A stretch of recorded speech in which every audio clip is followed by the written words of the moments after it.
Thank you very much for joining us here this morning.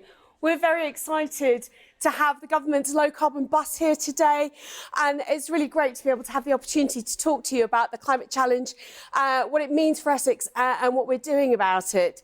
I'm going to start though by allowing some of our young people in Essex just to talk about what the environment means for them, and then we will kick off presentations. But we'll start with a short film from our young people.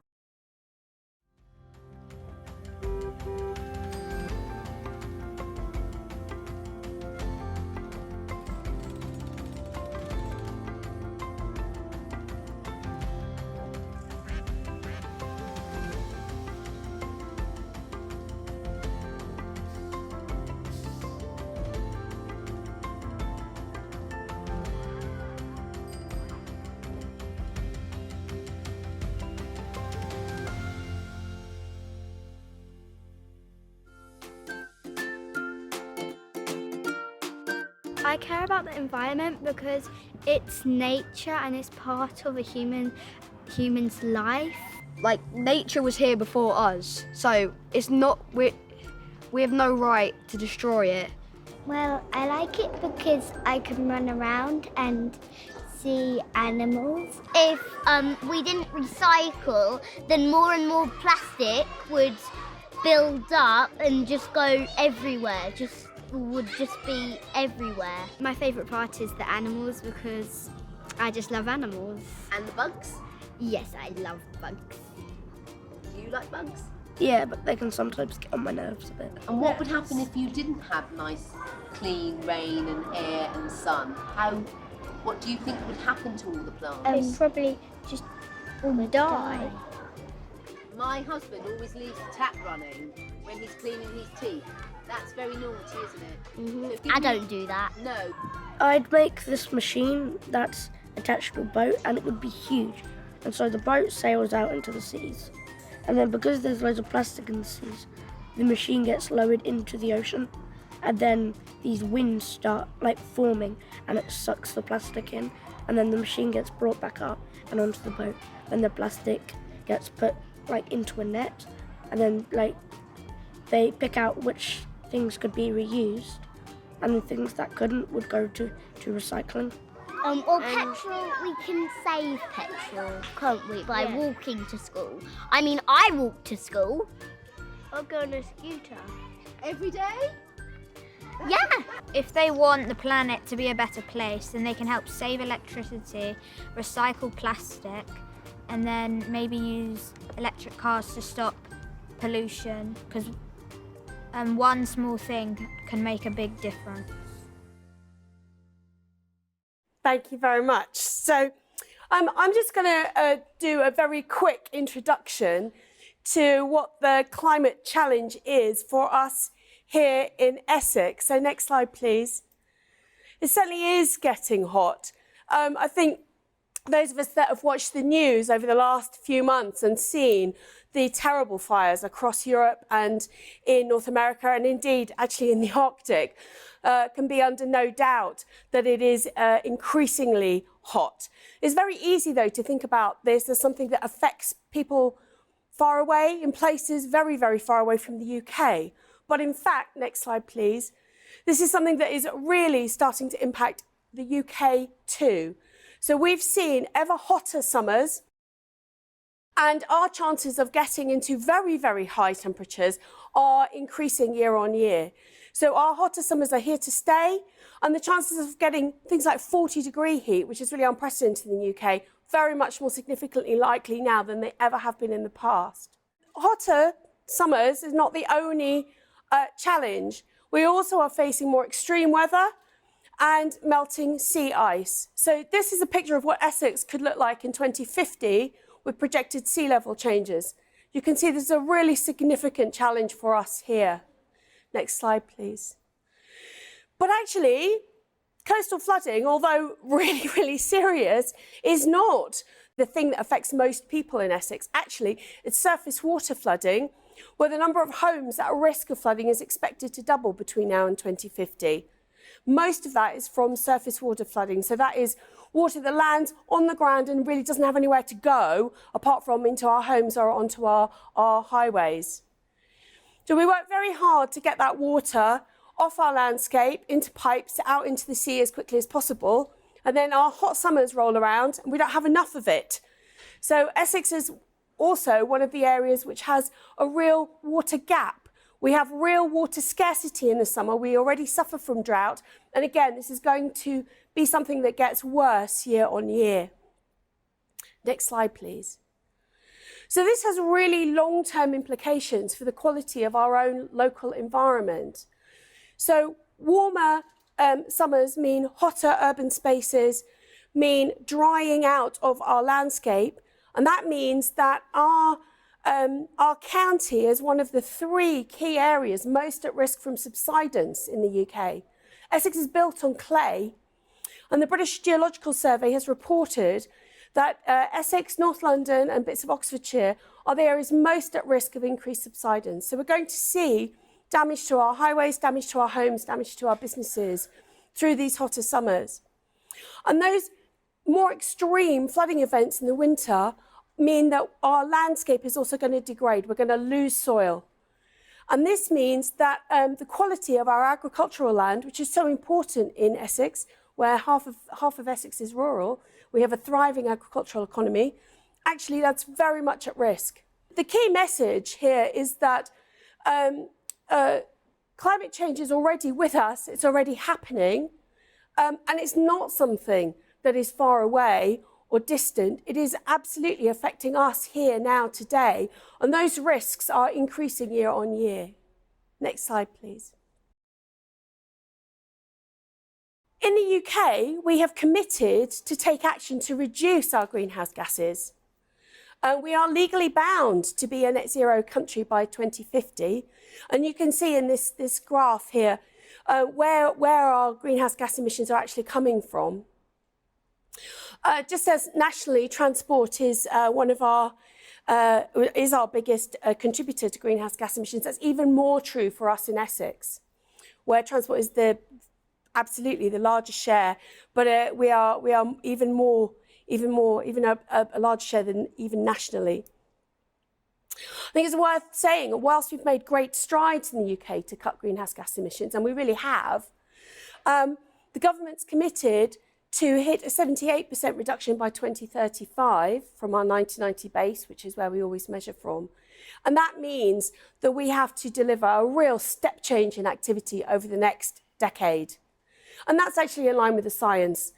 The Intergovernmental Panel on Climate Change, their report that came out a couple of weeks ago was very clear.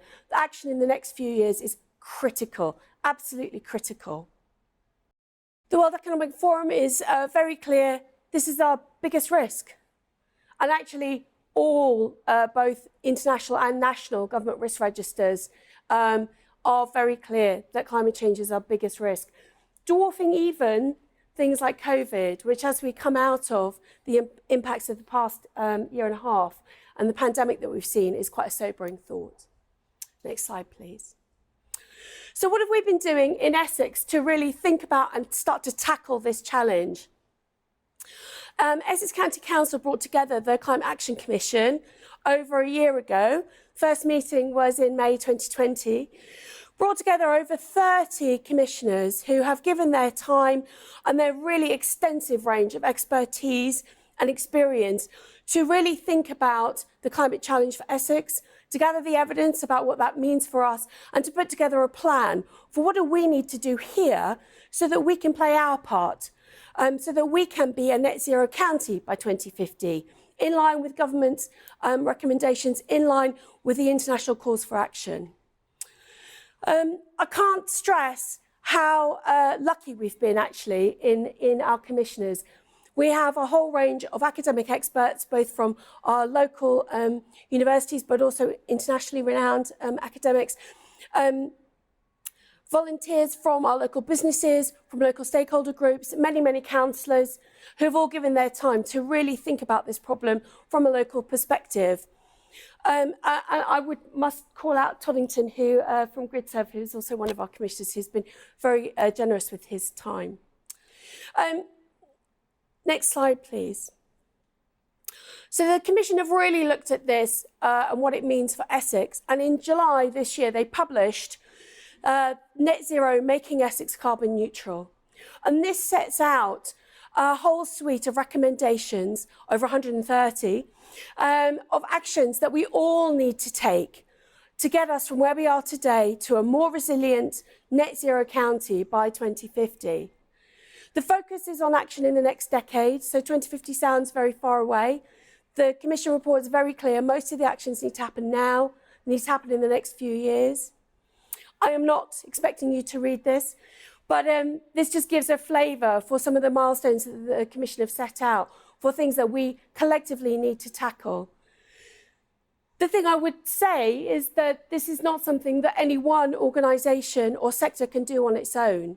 So this report is very clear that there are actions for local authorities, there are actions for the rest of the public sector, there are actions for businesses, for communities, for individual residents. We all need to play our part to make a difference here.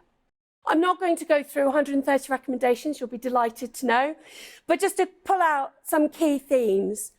So in dealing with this ever-increasing extreme weather, more flooding, more heating, we need to plant a lot more trees. We need to invest in green infrastructure. We need to green our urban spaces so that they are cooler in the summer, can absorb water in the winter. We need to commit to having a lot more green infrastructure in our rural spaces to protect our soils, to protect from flooding. Next slide, please. Real step change needed in transport, very appropriate as we look at where we are today with electric vehicle charging. Commission's very clear, we need a step change away from cars. We need to invest in public transport, we need to invest in active travel, walking and cycling. But where in a rural county like Essex, there will always be a need for car journeys, always. Where we do need to make car journeys, they need to be electric. Next slide, please. Energy and waste, really big opportunities to transition to renewable energy. Essex is one of the sunniest places in the UK. There's a real opportunity to leverage that and invest in solar panels. And again, we can see some of the solar panels nearby here. Again, step changes in recycling, reuse, a real change in our waste landscape. And you can see that that already resonates with even our youngest residents. We saw that in the film earlier. Next slide, please. And real challenges for the homes that we're building. We need to make sure they're fit for the future. We aren't building homes that are going to need to be changed. And we'll hear from Brentwood later on some of the work that they're doing in this space. And a real challenge for our existing landscape. So our existing buildings, they need to be retrofitted. They need to be brought up to a standard where they can operate in the 21st century. So the Commission has set down a challenge for all of us for the actions that we need to take, but they haven't finished yet. So the focus for the next year is on how we can take those challenges and turn them into opportunities for Essex. How can we pull in investment to drive green growth? How can we pull in investment to deliver this transition? And what are the opportunities for Essex businesses, for Essex residents in doing that, in delivering that change? And again, we'll hear more from Daphne later on about how we're working with businesses and universities to help unlock some of that. So that was just my hugely quick canter through kind of an introduction to the climate challenge for Essex and some of the work that the Commission have been doing to help us address that over the last year and a half. I'm going to hand over to Councillor Schwier now, who's going to talk about some of the work that's already going on in Essex. So, Councillor Schwier. Good morning, thank you, Sam. Good morning, everybody. As Sam says, my name is Peter Schwier, and I'm very pleased to see you all here this morning. It's quite an event today, and I have a title called the Climate Czar, and I think this is a very interesting thing to be called for Essex County Council, because actually my family roots over many generations go back to Russia anyway. And of those roots, I have been, in the last 3 generations, a former farmer. And I think the great thing about that is that when you get a bunch of farmers together, they tend to talk about weather And of course, that is climate and environment. And over the years, I realized that actually the environment and the climate are very, very important, and the interaction between the soil and the rain and the sunshine and everything that I did had a huge effect. And I learned to work actually with the climate for a very long time, and I learned from some other people. And you realize over the years how important climate is to all of us in every way. And this has been quite evident, and also now that we're beginning to find an awful lot of younger people now who are expressing some really good ideas. And I recently went to the Danbury school that you just saw earlier on a visit, and of course we've got solar panels on those roofs. And I also engaged with the teacher and the children there, who are very keen on climate change and what can we do to help and recycling. And as you saw in some of that film earlier, some of those filmed, they looked at some of the ways to recycle, and they had some bins there where they were designed specifically to change what they've eaten at lunchtime, i.e. crisp packets, and to put into those bins, and they are now recycling those, which is really good. And the other great thing about it is they were asking around what else they could do, and in talking with the catering staff, they realized over time, and they thought about this, that by habit they used to turn the oven on at a certain time every day, and now they turn that oven on an hour later. And the result of that has actually meant that they not only are going to save about £2,000 a year, but of course it's going to save an awful lot of emissions too, which is really good news. And this has actually helped not only the children think more about it and involving the teachers, but of course this gets the parents involved. So slowly, all of this is spreading out and getting people more and more to think about climate change and our move to net zero. And I also recently went to Wethersfield Primary School, where some farming organisations came forward and gave some plants and vegetables to the school children. And yet again, this was really good because it was encouraging the children to look at the way that they act and care for not only our plants, but also the fact that it's our soil and how it produces food. And that relates to us in a big way. And the important thing here for the children, I think, was how to look after the plants, our environment, and also the fact that the bees are necessary along with other insects for the pollination. And this pollination is really important as well. And this was great to see. And I then went on to the Sun and Spades effect at the local rail partnership, where, again, we came across children, and as Sam said earlier, about active travel. And this was really good. And we interacted with them. And of course, we're encouraging people to use local transport. And part of that is also on the local rail. And it shows that we don't actually need to start a journey with a car and end it with a car. And also, my other thing I think is really that Essex County Council has just delivered recently its first net zero building. And this net zero building on Essex County Council has been modular made and designed to use all of the renewable energy. So it is powered by the solar panels, and it uses an air source heat pump to provide the heat into the building with large windows. And it's basically the net zero going forward. This has been quite interesting, and we've got 2 more in the pipeline. So as you can see today, we've got the COP26 Zero bus with us, and that's really important for ideas. And we're hoping that the ideas that will come from today will go into that bus and go up to COP26. But as Sam mentioned with the Climate Action Commission, there's over 130 recommendations, and there's a lot of work to do there.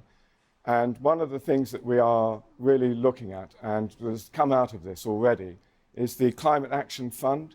And this Climate Action Fund is £500,000, and it's available to all schools and communities, and it's up to a single project of £20,000, because what we want to see is people turning their ideas into what they can actually do and achieve with climate change as we move towards net zero 2050. And of course, this is the report and what we are doing with the Climate Action Fund, as Sam said. This is a report and information for us all in Essex. It's for all of our residents, it's all for our businesses, it's all for all levels of local government and authorities, towns and parish councils, and this will help us all think more and more. So what I think is really important is that we all appreciate what's involved with climate change, and we all can make a difference. So in order to illustrate that, there now follows a short film with some examples of that. Hi, I'm Ed Hollier and I am the founder of Clean Up Chelmsford. We set up Clean Up Chelmsford because we really saw a need to improve where we live. The streets were just covered in litter, places of nature weren't being respected the way they should have been. Our volunteers are amazing. It was so easy to get like-minded people interested in what we're doing because other people felt the need that we felt. I've got so many concerns about the future of our world. The amount of fossil fuels that are still being used, the amount of trees which are being cut down in the Amazon rainforest. And I really think that we need to hold big companies accountable for their actions. We need to put things in place so that our future is better.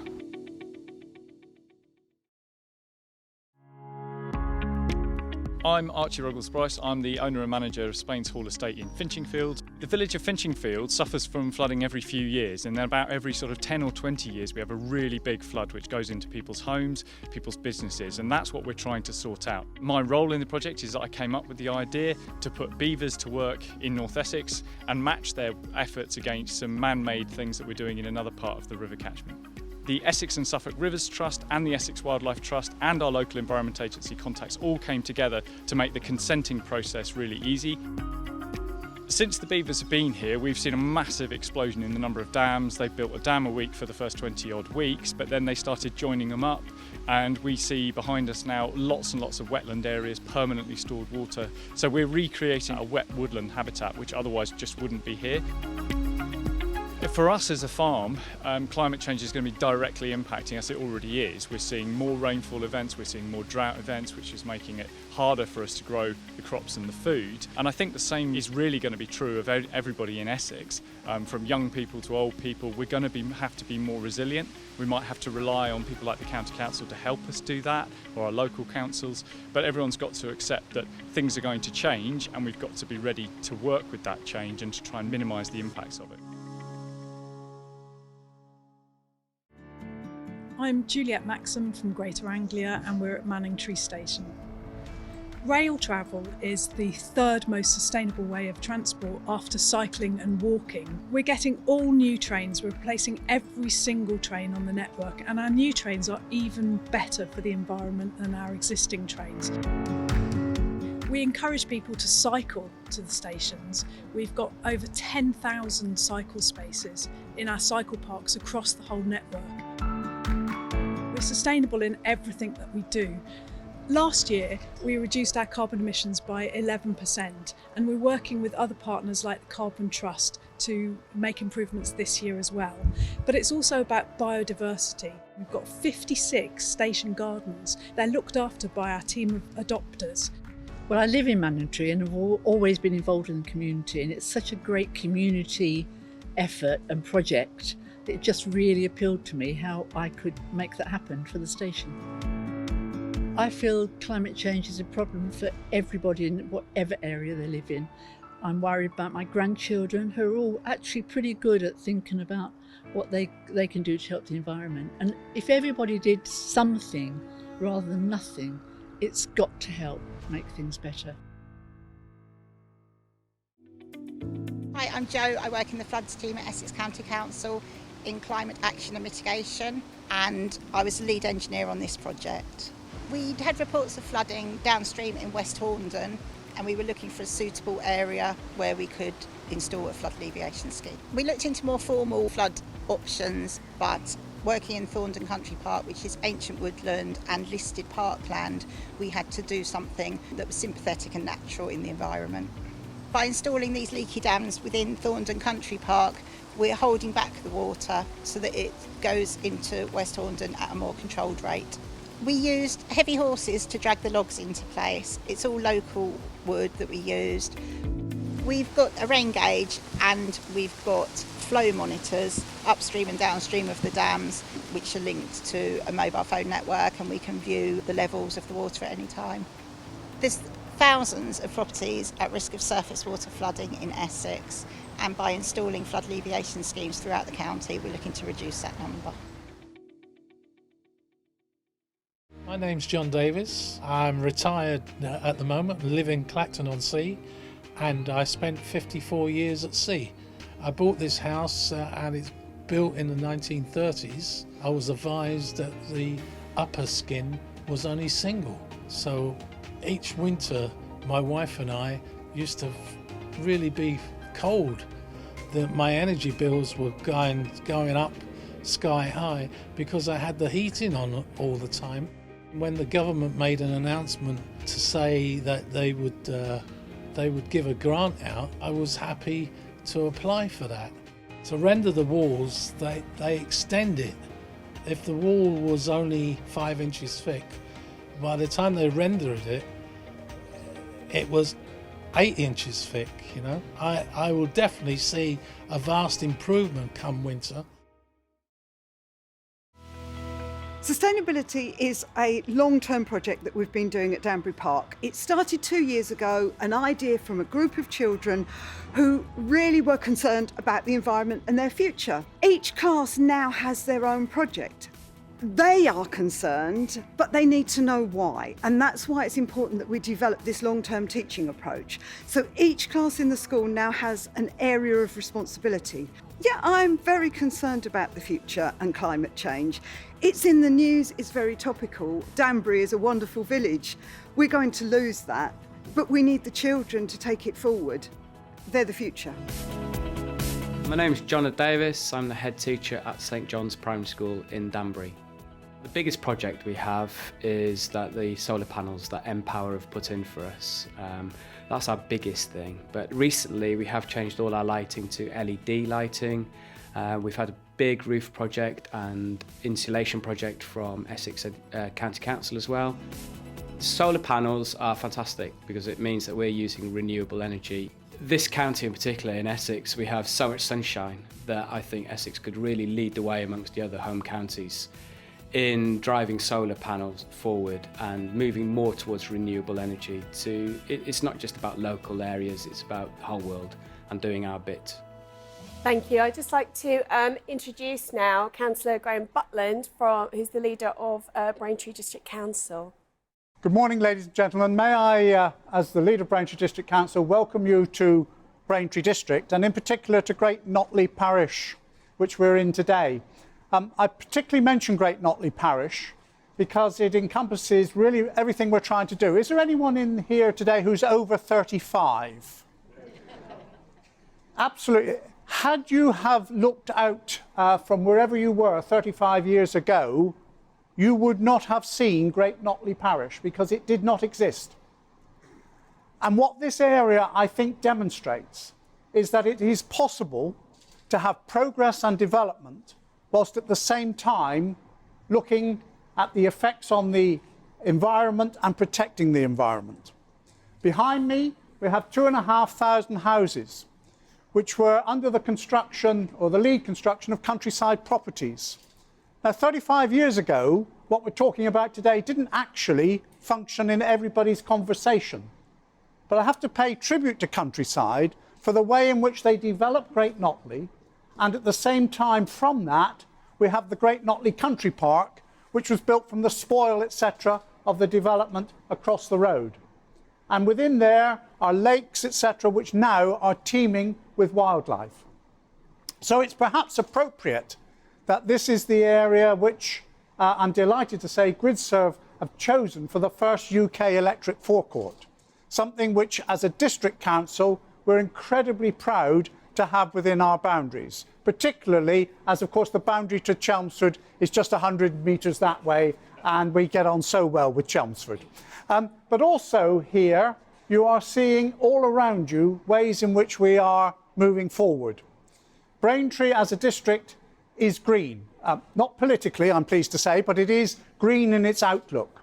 And just behind you, you will see Horizon 120, a new business and innovation park, which is being developed by the District Council in partnership with the private sector, which is going to be one of the most startling, I think, business and innovation parks in the country.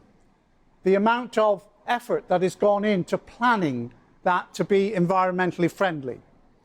So there are all sorts of things there which you would not normally expect to see in a development like that. And I have to say, we probably could have sold that land almost immediately and just put logistics on it because of where we are situated in the county and links to the A120 and Stansted Airport and all of that.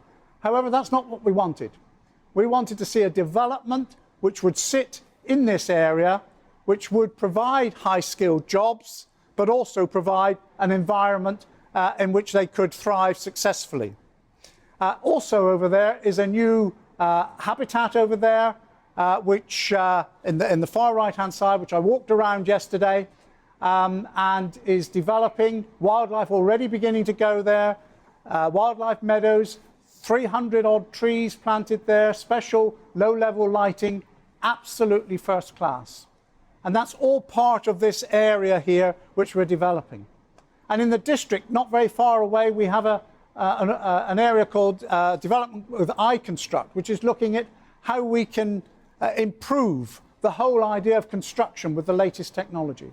So here in Braintree, as we sit ideally situated almost at the sort of middle of the northern part of North Essex, we very much have positioned ourselves as a district that really wants to promote the green agenda and climate change initiatives. We're not just talking about it, we're actually doing it. And this magnificent area here, GRIDSERVE, can I just say, it's the first time I've driven in. First of all, I felt guilty because I'm driving a diesel Ford Cougar. So if you've done nothing else, you have made me think more about switching to an electric vehicle. And I think that's what this sort of thing has done, is to increase people's awareness of electric vehicles. I should have also said that one of the things that the business park will have there is an electric bus, which we're working with jointly with Essex County Council on, which will provide good, clean transport around. The second thing, though, I noticed was your crossings, your level crossings. I don't know whether anybody has come up yet. I have to say, as I drove down there and saw a forward arrow, I then said, well, that's stupid, a forward arrow, and now they put 6 concrete blocks across. They are fantastic. I think if we could get them on our roads, we would have a tremendous effect on road safety as well. This just shows the imagination and innovation that GRIDSERVE have brought to this as well. And we welcome you very much to Braintree, and we wish you all the best as you obviously extend across the country. So on behalf of all, you, I think, are in an area of Essex which is about not only 30 years ago, but now looking forward to the 2050 that Sam mentioned. But you have to put time and effort and thought when you go for development, and you have to work with developers who are not just about the bottom line, but about the social impact of the developments that they're doing. And I'm pleased to say here, you see it live and in action. Development, progress, and also a real intention of looking after our climate and economy for the future. Thank you very much. Thank you very much. And of course, we're hugely grateful to GRIDSERVE for hosting us here today. And Toddington is just going to give us a few words. Hi everybody, I'm Toddington, I'm the CEO of GRIDSERVE, and it's really fantastic to have you all here today. Hopefully you can hear me. This is, you're standing in now the most advanced piece of charging infrastructure anywhere in the world at the moment. It's certainly anywhere in Essex, it's anywhere in the UK, but actually the world. It is the world's first pure electric forecourt. But it couldn't have happened without such amazing support. Really grateful to hear all the words, the kind words from Braintree District Council, Essex County Council. Some ideas we put out many moons ago. People like Alexander, who's kind of in the back, Tom and others, led to some real positive support that's kind of made this initiative happen. It's great also being part of the Climate Action Commission. Tracy, Sam, so many others. Great to see so many familiar faces. It really kind of gives us hope that it is possible to bring about the change that's necessary. Just kind of briefly orientating you, just in the event that you haven't been here before and don't fully understand what's going on. So this is an electric forecourt. This is designed for applications where where it's not already suitable for charging electric vehicles. So we build an environment specifically for that. And that's incredibly important for on average, more than, nobody knows the number, but National Grid says 43% of homes across the country haven't got access to off-street parking. So that's 43% of people who can't charge at home, who would therefore be discouraged from getting an electric vehicle. Actually, if you add, if you tried to put the charging infrastructure in for the 57% of people that theoretically could charge, they wouldn't be able to either. So probably more than half the people in the UK just can't charge at home, even if they had the driveway that would allow it. And so infrastructure like this just changes that game. It means that anybody who can have the confidence, there's about, I understand, more than 150,000 people in the Braintree district. And so, there's probably 75,000 of those who just haven't got the ability to charge at home. And so what this type of infrastructure does is it gives people the confidence, also, Graham, the desire, I guess, as well, to kind of make the transition. And what made me really happy is that the very first person that ever turned up to charge, it was a chap called Brian, which was, what's the name of my late father, which amused me somewhat, because he kind of barged his way in, and that's exactly what my dad would have done too. And he said, "I'm delighted that you're open," which we weren't. In fact, we spotted he was charging outside, and we were like, "There's somebody charging." And we're like, "Are you sure?" And he'd kind of gone around the bollards. And he basically said that he had bought an electric car specifically because he lives around the corner, because we were building this, and he had no ability to charge at home.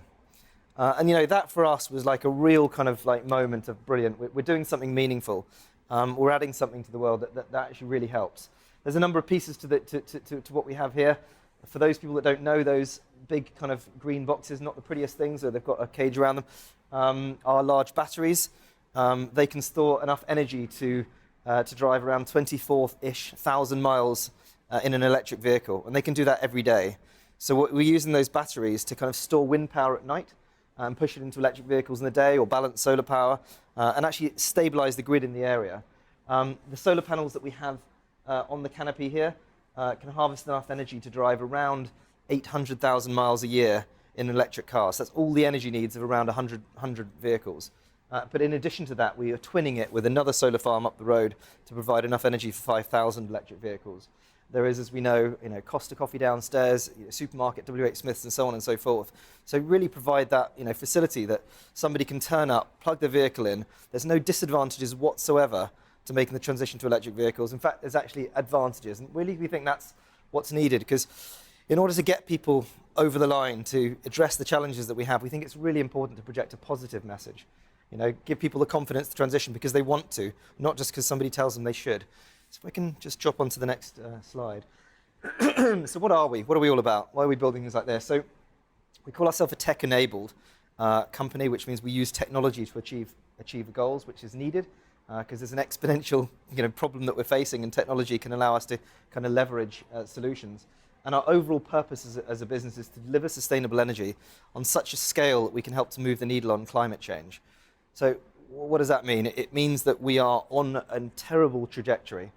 Sam referenced earlier that the IPCC produced a report last week, and in fact, if we can just go on to the next slide, that said, basically the worst news that we could possibly have heard in terms of the environment, that we're not just going to kind of, miss our Paris Agreement trajectory of 1.5 degrees of warming, or 2 degrees of warming, but we're going to be at 1.5 degrees within 20 years.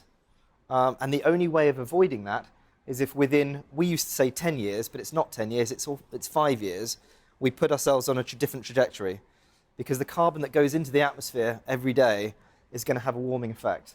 It's not like we could just suddenly stop and it's all going to stop. So the real just challenge that we are facing is that we've got to position ourselves within 5 years. And effectively that means we've got to do it now. We don't have a lot of time at all. So the next point, it was a little controversial me kind of adding this point to specifically to this crowd, but I saw some news recently and I was asked to go onto the radio and talk about it, that Essex was reported as amongst the worst counties in the UK, second to worst is what I was told, I don't know if this data is correct, when it comes to electric vehicle uptake. And they were wondering why we would build an electric forecourt in a place that does that. Now, you know, from our perspective, and the reason I'm raising it with you is that we look at this as an opportunity.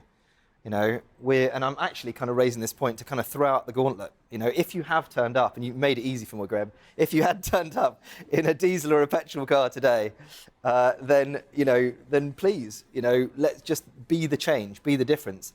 But not just you, because people in this room, it's very unique in terms of Essex. You have networks, and you've got reach to others.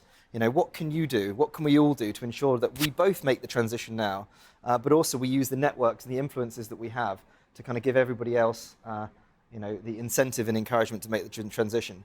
Wouldn't it be great if next year, Essex is reported as saying, not that statistic, but wouldn't it be great if it says Essex is reported as being the county across the UK that has the greatest uptake in electric vehicle usage. So you might not have the most amount of EVs because it sounds like there's quite a way to go, but you can certainly transform the quickest. And there's absolutely no reason why that's not possible, certainly with infrastructure like this.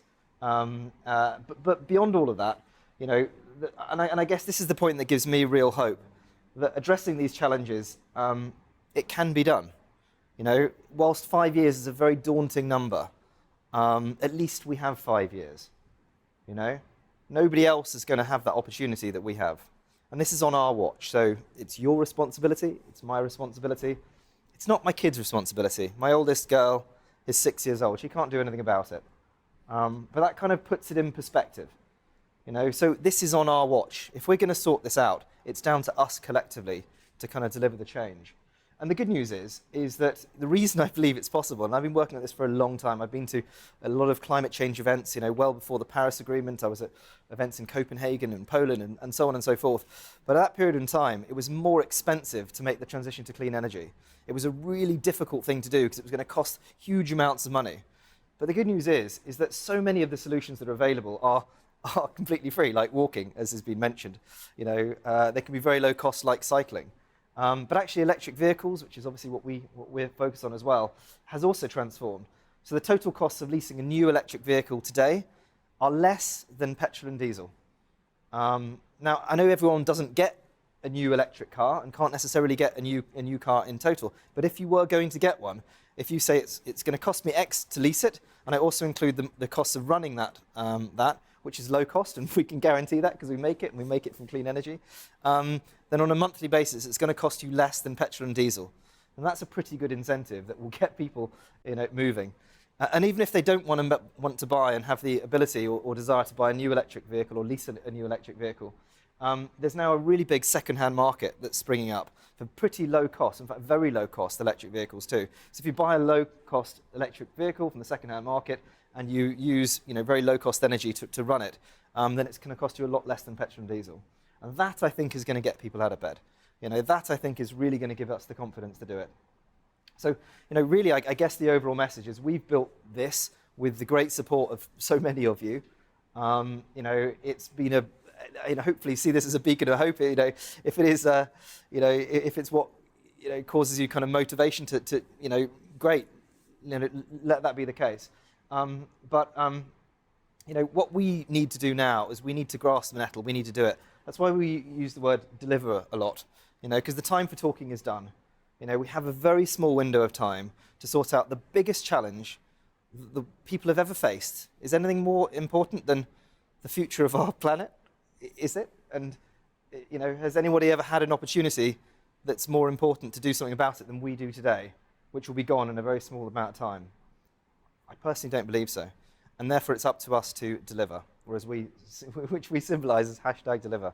So anyway, great to have you here. Thank you for all the support, and let's please leave today just doing something huge about what we need to. So thank you, everybody.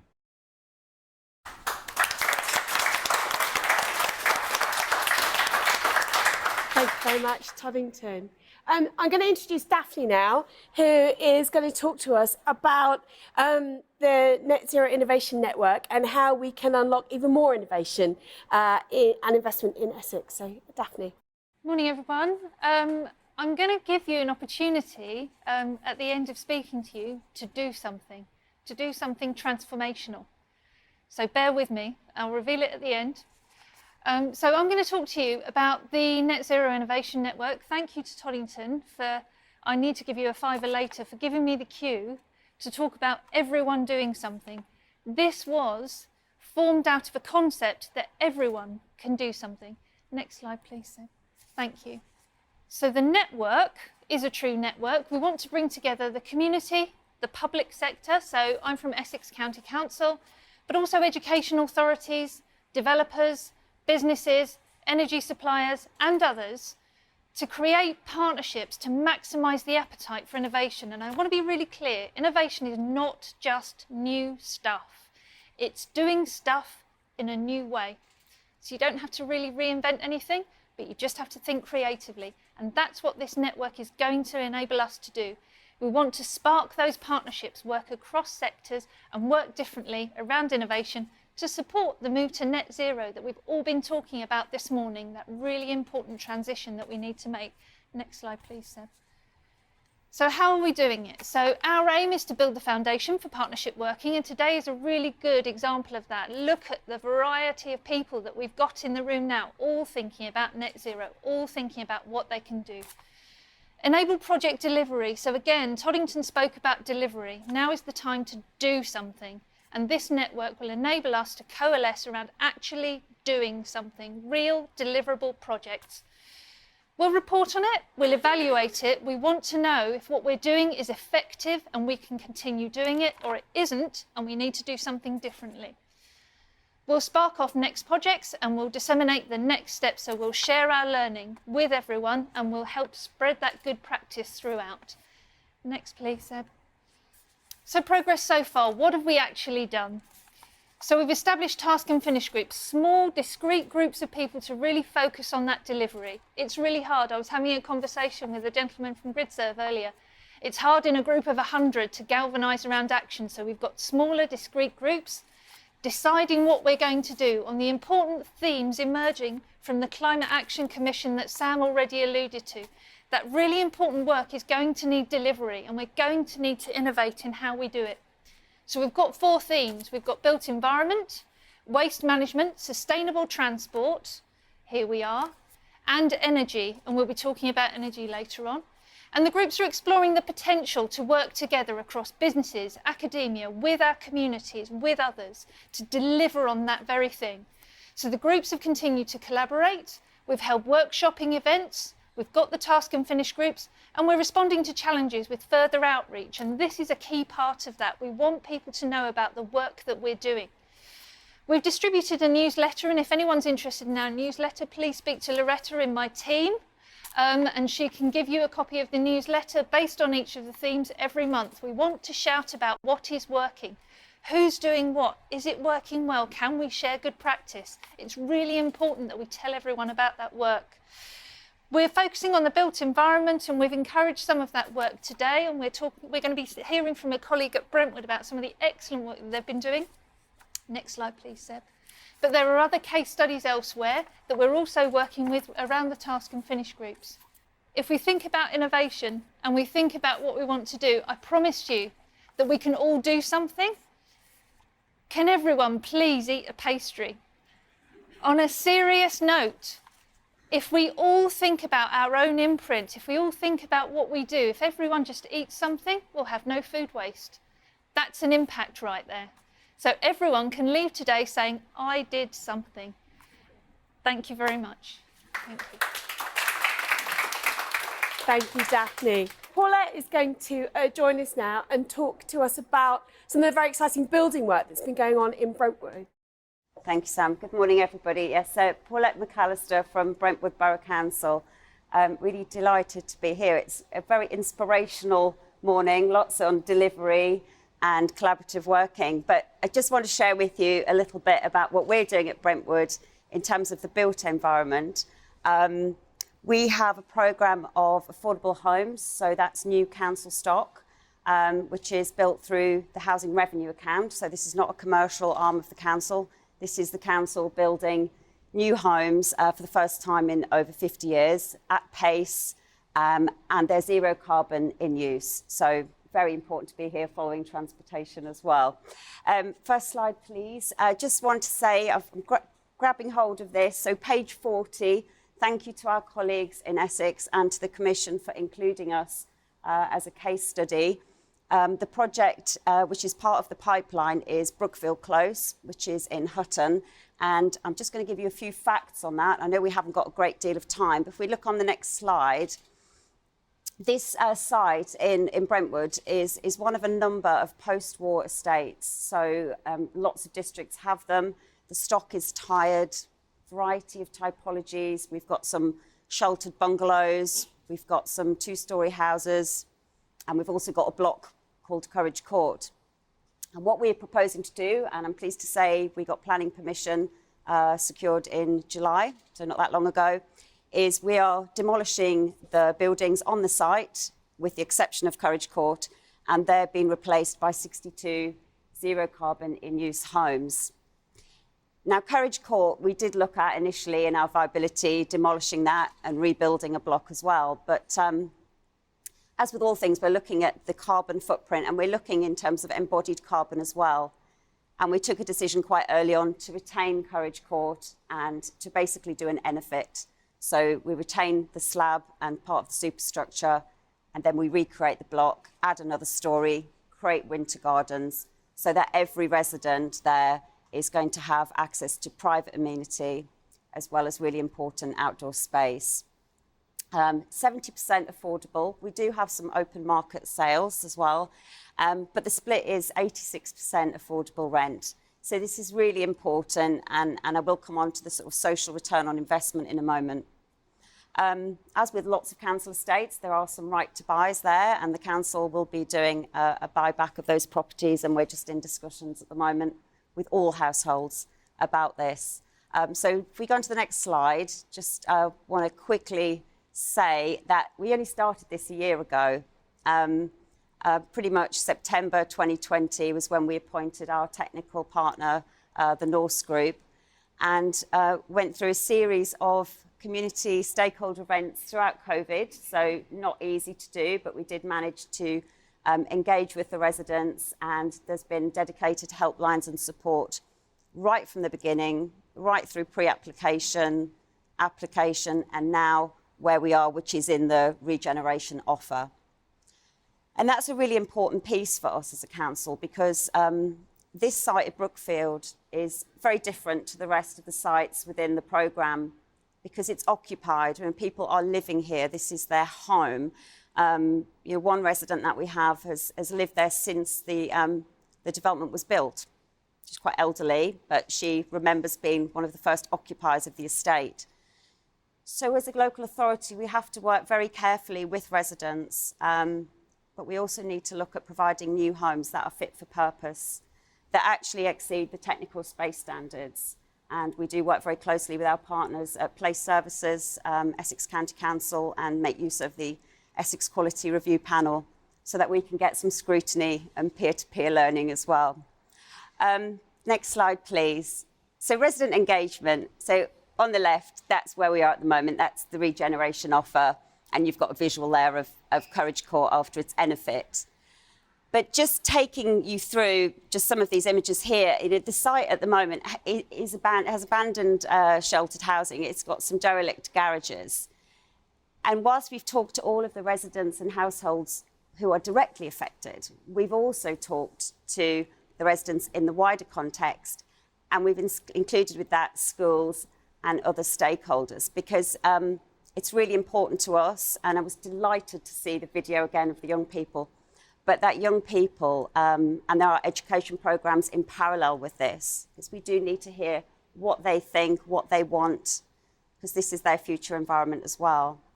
So lots of things came back in that process, you know, being able to walk to school safely or use the scooter to get to school safely. So there is a real kind of hierarchy here in terms of green spaces and pedestrians first, to make a place which has a biodiversity uplift as well. Next slide, please.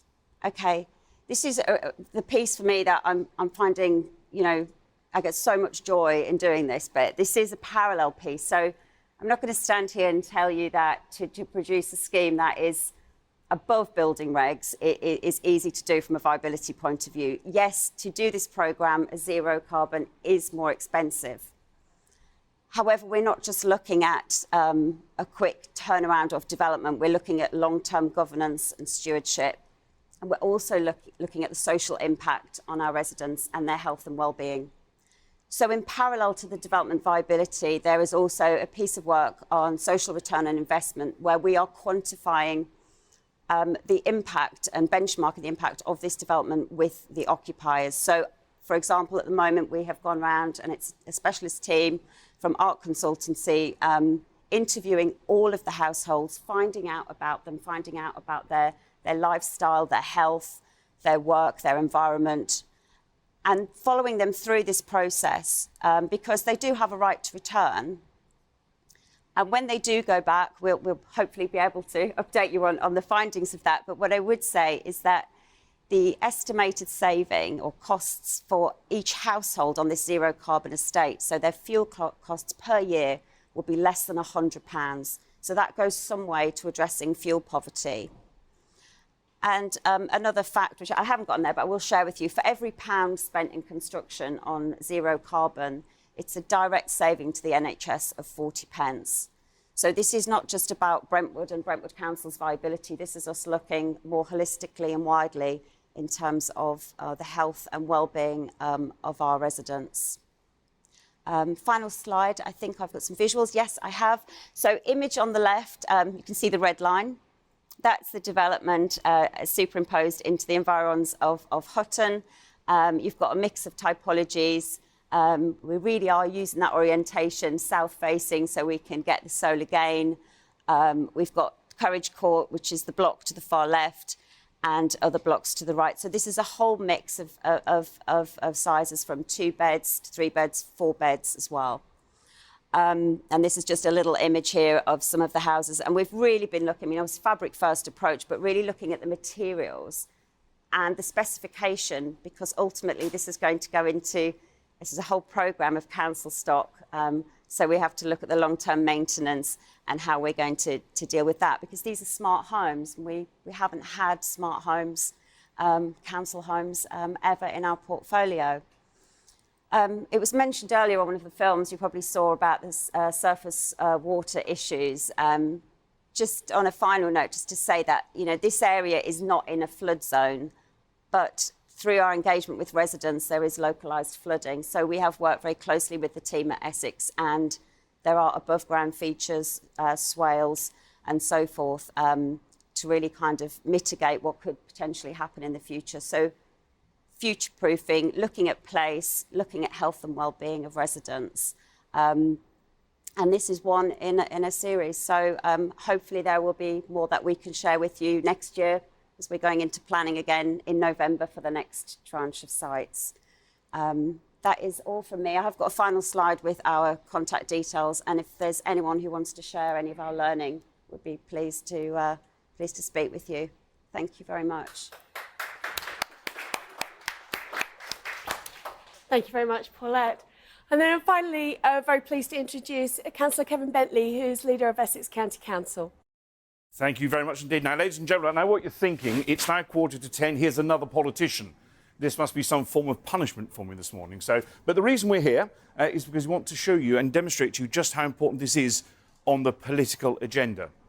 Now, there's good news and there's bad news. The good news is Sam spoke to me earlier and said, you're not quite as good as Graham and Peter, Councillor Bentley, so you have a tendency to bang on a bit. So whatever you're going to say, can you cut it in half? Good news is I have. Bad news is it's still 3 hours long, so settle back and just enjoy. I'm sitting this morning, or standing this morning, in a state of complete wow. Wow, because I feel like I'm in a 5-star hotel with a conference suite and a shopping mall, and just wow because of the electric charging that's available and going on here. Wow, because these GRIDSERVE guys can really park cars, can't they? Look at this. This is quite extraordinary. Electric cars, I have to say. But wow, because of just the work that's going on across Essex with our district council partners as well as the county council as well. The one thing I was very clear on when I became leader back in May is we were setting a real course direction for Essex on a number of issues, but climate change being one of our main planks of policy we wanted to achieve. We've already started. You've heard about the commission work that's been undertaken. Great piece of work there, not involving all politicians, many, many experts. You heard Sam talk about that, which was hugely important. And they have delivered their report, and we are now going through those recommendations. We'll be coming back to our solutions to those. But of course, climate change isn't an Essex County Council problem. It's not a Braintree district problem. It's not a Brentwood Borough problem. It's all of our issue. Wow, because also we've already started a programme. So actions are far better than just words. And in terms of what we are doing, while talking is important, while educating, while informing people is important, actually what we do is important. So Essex is already underway with a tree planting programme of 375,000 trees. John Meehan, my colleague here, is part of that work, leading that work. We're already on target to deliver those trees over the next few years, planting tens of thousands every year, and when completed, a minimum saving of 60,000 tonnes of carbon. 60,000 tonnes of carbon will have happened. And there'll be more, because I know many colleagues in other authorities are doing the same thing. Other actions we have taken on sustainable transport. So here, a great example of sustainable transport. More of us going to hybrid, but eventually electric vehicles is just tremendous. Having more places like this will become hugely important. I'm very proud of my colleagues in Braintree and GRIDSERVE for doing this in Braintree, but I want one of these in every major town in Essex, with my Transport East hat on across the region as well. Essex and the Eastern region must be clear leaders in net zero, and we are going to do that. So more GRIDSERVEs, more organisations like this coming in so you can charge your electric vehicle. And that's slight danger, aren't we, where once upon a time there were more charging points than there were cars. Now that's not true. Every major car manufacturer is producing electric vehicles. We can't be in an imbalance where suddenly there are more electric vehicles than charging points. And that's why you've already heard under our planning suggestions, what we want to do is make sure that electric charging points in every new house built is as important as broadband and all the other utilities as well. But other actions we've taken at the County Council, active travel. Now, Tracy Vickers is here, one of my colleagues at the County Council, leading this work with Sam and other people across the county, making sure we change our habits. I've always said you can't tell people to use their cars less unless there's better, cheaper alternatives. And in Essex, we're driving that. The e-scooter programme. You have seen these e-scooters? They are orange. They're in our 5 principal towns at the moment, more to come as well. And they're here in Braintree, and they're going to be other places as well, where we can make sure there's better ways of getting around. For a very cheap cost, you can get around safely on a scooter. It's not for everyone, but it is for many people. I first came across them in Barcelona many years ago, when business people in business attire, like we're dressed here today, would put their satchel over their shoulder and scoot between meetings, not ever thinking of getting in a car or even a taxi to do that because they're doing such short distances. Essex is only one of a handful of authorities across the county. Why? Because we put our hand up to say we'll take part in the trial, we'll take part in that pilot, and we're doing it as well. And I'm very proud of that. And Tracy will tell you, we have hundreds of thousands of people using them now on hundreds of thousands of trips across the week. That wouldn't have happened only a year ago. That's a big difference. Making sure we have people trained on bikeability is hugely important. I remember doing my cycling proficiency so far back, it was in the last millennium, but I did it. And now we want more people, not just young people, but all of us having confidence to go on bikes and using bikes for those short journeys. Now, one of the things we've got to do, of course, is make sure people are safe in using those. That's not just about training to use bikes, but also how they get around. I was very clear when I had the highways job. Now as leader, we're no longer going to have cycle lanes where you take a wide pavement and put a white line down the middle saying half is pedestrians, half is for cyclists. People get confused. We are going to have in our future planning all segregated cycle lanes and pathways. And Tracy's working on a scheme in Colchester and hopefully in Chelmsford as well, where we'll colour code those cycle paths. I think we called it the inner tube map. as opposed to the tube map because it's a bicycle. And if you're on the blue route or the orange route or the red route or the green route or the yellow route, I think I've covered all the political parties now, you can be on a route and you know where you're going simply by changing the course of the colour of the tarmac on the ground. Or maybe not tarmac, maybe some other form of sustainable use we can use as well. So I just wanted to say, because I'm not going to repeat all that Peter said, I'm so proud that Peter is our climate change czar. I was very keen when we took over the administration and took it for the next 4 years. We had someone clearly politically identified in this role, and Peter comes with a whole raft of qualifications in this as well. He's doing himself down. He hasn't told you that. He's qualified in this area. He understands the environment, and he's leading this work. I'm very clear that we will never take a decision at Essex County Council that has any detrimental effect on the environment. So Peter and Sam get to see all the decisions we've made before they become a decision to make sure we're not. You heard the great work that Daphne is doing as well, to making sure that we keep on course and keep a course direction. And I'm very clear that we never preach to people, we never tell people. That's not our job to do that. Our job is to persuade and encourage people. And that's where we all come in. The cost to our planet is so immensely high. It's not a price I'm willing to pay. I know it's not a price you're willing to pay. Our job now is to go and make sure other people understand it's a price they shouldn't pay, not for themselves, but their children, their grandchildren, and children yet to be born. We must never just pass on the legacy we inherited. We must always improve. And climate change in Essex is going to improve because of the work you're doing and many others. Thank you very much.